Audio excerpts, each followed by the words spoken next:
Alright mga idol, dahil babalik na kami, meron pa kaming dadaan ng napakagandang lugar na beach resort, hotel and restaurant din siya dito sa may Nataasan beach resort and restaurant, kung saan ito yung puntahan ng mga artista.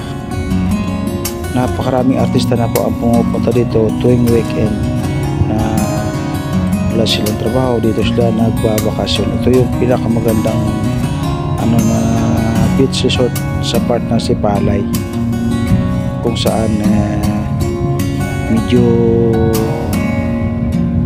mabukid talaga, pero napakaganda dahil tabi siya ng dagat at nasa ibabaw siya, at nasa dagat naman napakaganda ng mga view.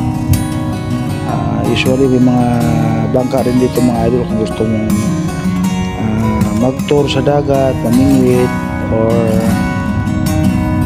maglilibang-libang, mayroon kang mauupahan dito.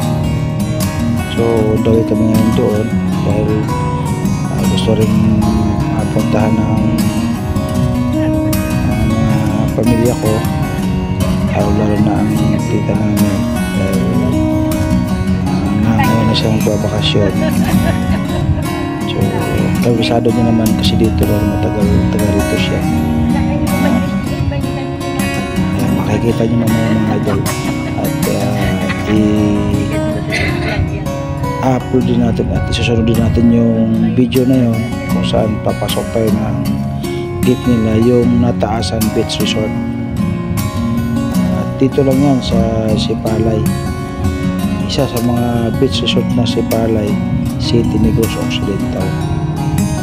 So nakikita niyo mga idol yung mga daanan namin, yung puro puno. So madalang lang yung mga bahay.